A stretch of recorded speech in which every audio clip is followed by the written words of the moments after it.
आम्हाला लाज वाटते की जितेंद्र आव्हाड सारखा होपलेस माणूस या पक्षामध्ये एवढ्या वर्ष सांभाळला।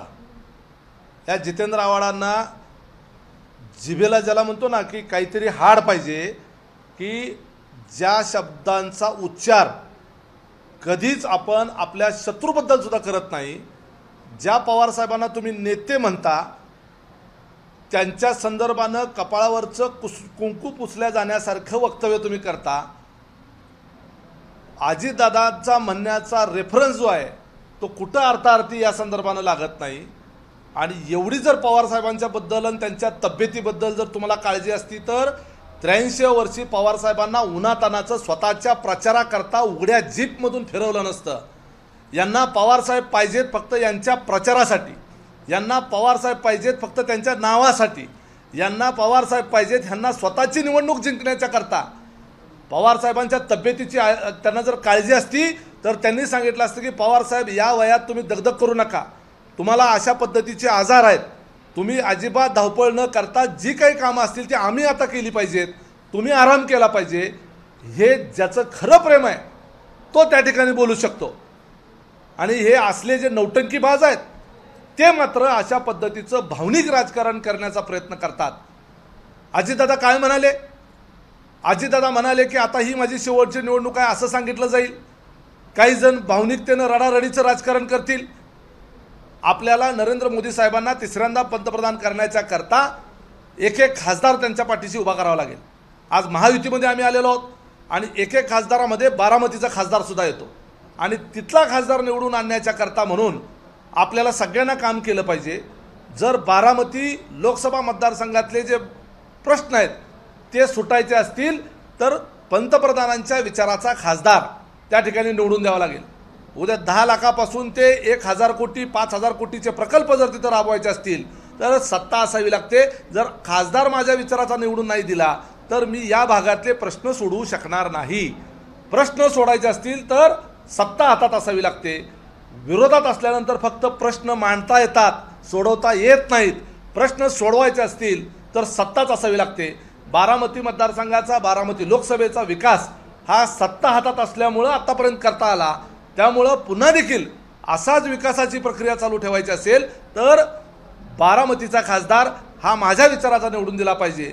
आणि मग विरोधकांकडे काही मुद्दे नाहीत, मग ते म्हणतील आता आमची शेवटची निवडणूक आहे, काही जण रडारडी करतील। अशा पद्धतीच्या भावनिकतेला आपण बळी पडता कामा नये। हे जनरल स्वरूपाचं स्टेटमेंट असताना जितेंद्र आव्हाडांनी नको त्या ठिकाणी त्याचा अर्थ काढला आणि जे काही वक्तव्य जितेंद्र आव्हाडांनी केलं याचा तीव्र शब्दामध्ये मी निषेध करतो। जितेंद्र आव्हाडांना खरंच काळजी असेल तर त्यांच्या निवडणुकीच्या प्रचाराला त्यांनी पवार साहेबांना न बोलवता स्वतःच्या हिमतीवर तुम्ही निवडून येऊन फक्त दाखवा।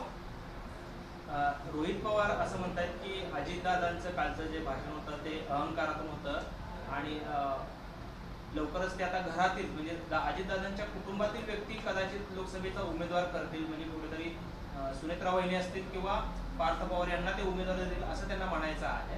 काय नक्की उत्तर असेल?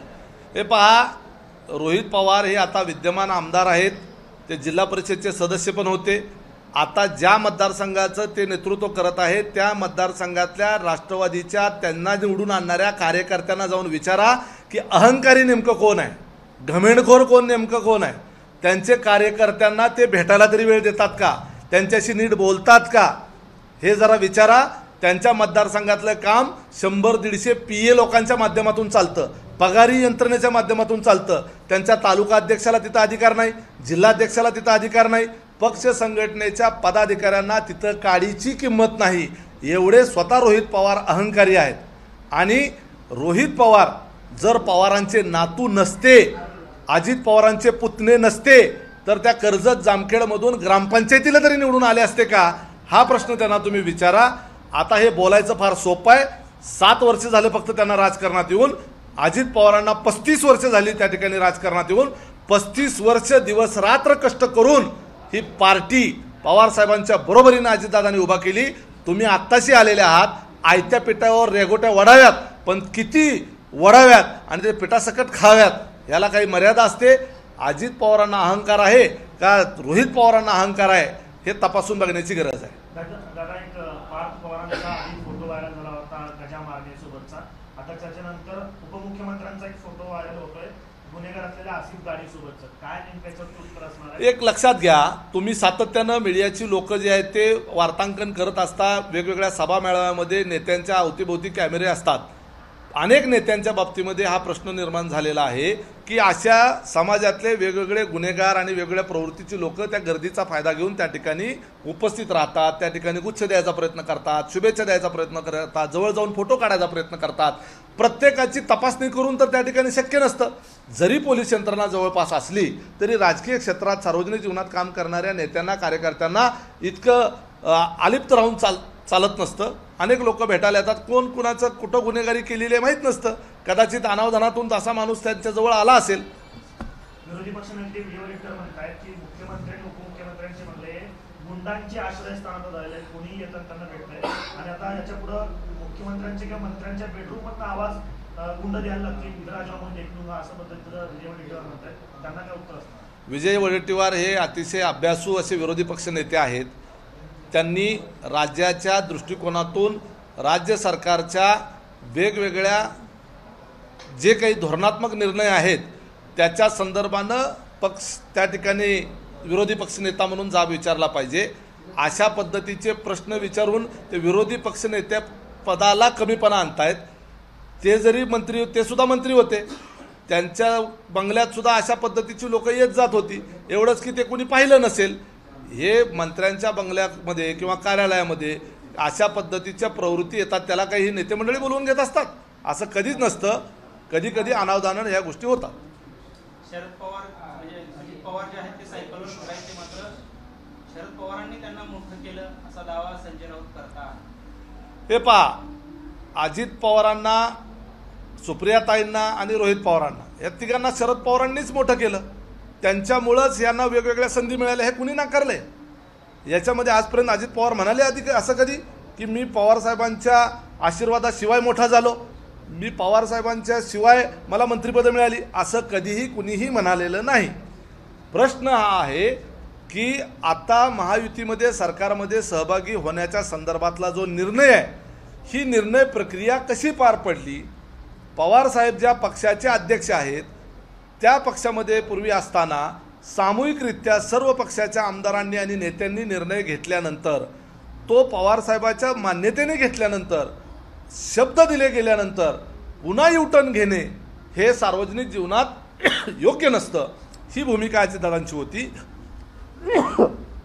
असा युटर्न हा 3 ते 4 वेळा घेतला गेला. त्याच्यामुळं 35 वर्ष सार्वजनिक जीवनामध्ये दिल्यानंतर देशाचे पंतप्रधान, देशाचे गृहमंत्री, एका पक्षाचे राष्ट्रीय अध्यक्ष यांच्या समोर पवारसाहेबांच्या संमतीने दिलेले शब्द जर तुम्ही फिरवायला लावणार असाल तर शेवटी त्याच्या क्रेडिटेबिलिटीवर प्रश्न निर्माण होतो. म्हणून हे निर्णय घ्यावे लागले आणि ह्या निर्णय घेतल्यानंतर पुन्हा अशा वेगवेगळ्या पद्धतीचे राजकारण करायला लागले गेले, पुन्हा वेगवेगळे स्टेटमेंट द्यायला गेले. त्यामुळं या सगळ्या गोष्टीला काही फारसा काही अर्थ नाही. पवारसाहेब तिथल्या त्यांच्या जागेवर आहेत. पवारसाहेबांनी संधी दिली म्हणूनच अजितदादा इथपर्यंत पोहोचले, हे कधीही आम्ही नाकारलेलं नाही. भाजपचे आमदार असलेले गणपत गायकवाड ज्या जिल्ह्यातले त्या जिल्ह्याचा मी पालकमंत्री असं म्हणत शंभूराजे देसाई देखील दंड थोपटल्याचं दिसतंय. एकमेकांमध्ये वाद होत आहे. राष्ट्रवादीची भूमिका याच्यामध्ये नेमकी काय आहे? हे पहा, जे उल्हासनगरमध्ये मला वाटतं कल्याण ग्रामीणमध्ये जी काही त्या पोलीस स्टेशनमध्ये घटना घडली ती अत्यंत दुर्दैवी आहे. राज्याला मान खाली घालावी लागणारी आहे. राज्याचे मुख्यमंत्री असतील, उपमुख्यमंत्री असेल, एव्हा संपूर्ण राज्य सरकार असेल, यांना मान खाली घालावी लागणारी ती घटना आहे.